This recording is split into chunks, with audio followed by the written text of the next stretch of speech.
I do want to go to the conduct of General Motors, and you used an interesting word there, ethics in relation to how they've behaved throughout this whole process and before the decision was made public.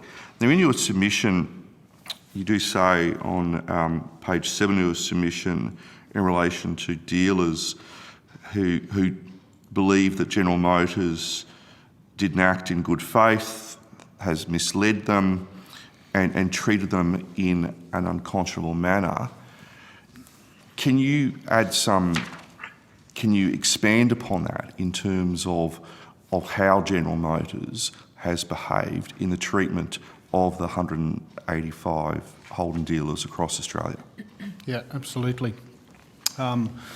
Look, I think you have to put General Motors and Holden into context in Australia. I don't think there are many brands as iconic in Australia as Holden is, and they're iconic to the consumers. But they also had, hundreds of local businesses that sort of took on dealerships and helped them grow that brand over a long period of time. So you would think that those businesses were worthy of a higher standard of treatment. But we've touched on the way the news was broken to the dealers, and I think that left a poor taste. We had examples where Holden executives were basically, going back a year or so before the announcement, were sort of making very strong commitments through the media, in private, that they were here for the long haul. These questions were being asked by dealers. They were being asked on a regular basis, and they were assured at every step of the way. So that's why they feel misled. We then move into the process of compensation.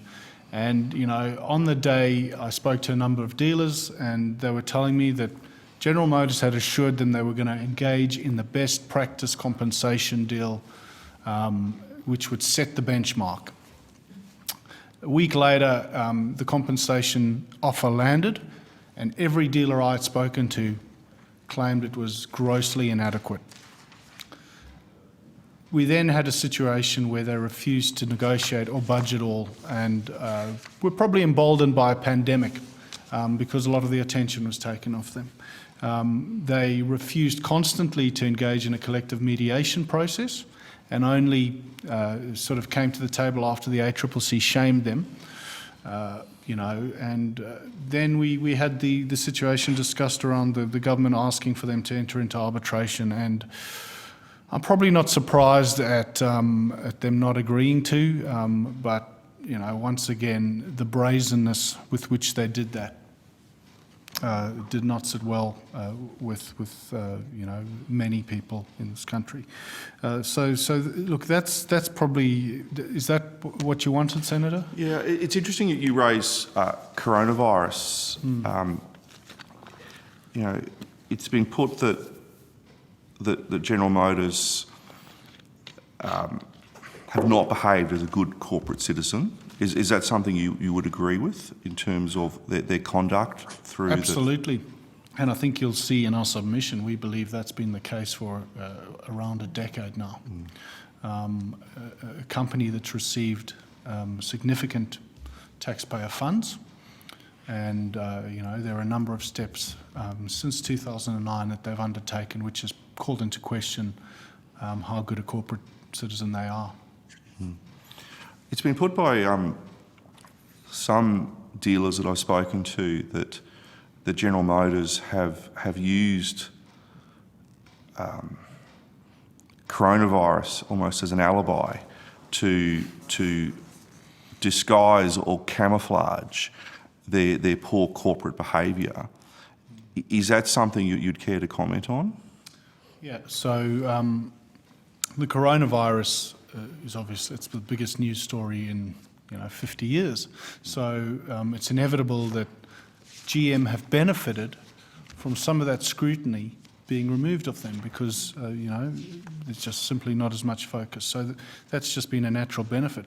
But I understand they've also used it as part of their sort of compensation offer to suggest that because of the economic hardship that they're experiencing, that they need to stagger the payments, for instance, the compensation payments that will be given out. So the pandemic certainly has taken this in a direction that we wouldn't have liked. We would have appreciated a lot more focus and scrutiny on General Motors and their actions. Unfortunately, that's the situation we find ourselves in. And the practical effect is that a lot of those dealers will be suffering extreme cash flow pressures, and that will factor into many of their decisions to sign compensation agreements, because we're just not in an environment where you can afford to take on a global giant like GM in the courts, because that'll cost you a lot of money and it'll go for a long time. One of the issues, and Chair, I think this will be my last line of questioning, is when the decision was made to retire the brand.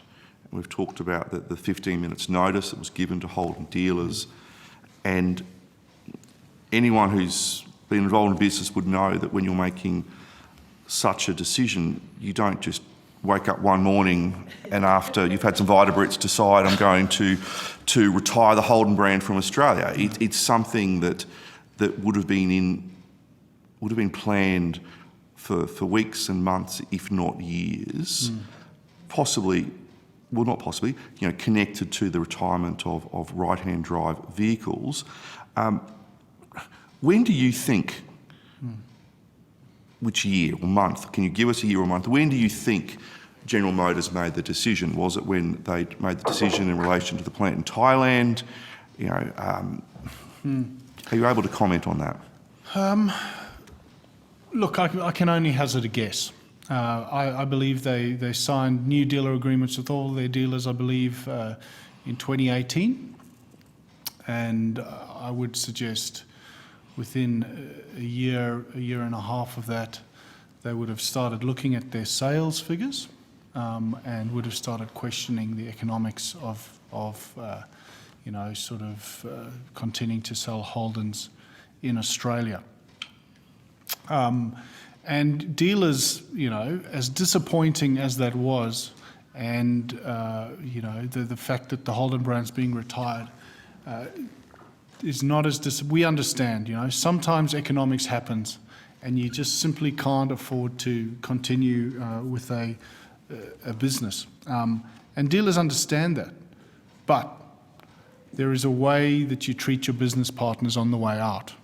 And you need to engage in a transparent process, which is finalised with fair compensation. And the dealers in Australia have not even come close to realising that. So your top line would be that Holden dealers didn't want a special deal, they just wanted a fair deal? Absolutely, 100%. Okay, thank you.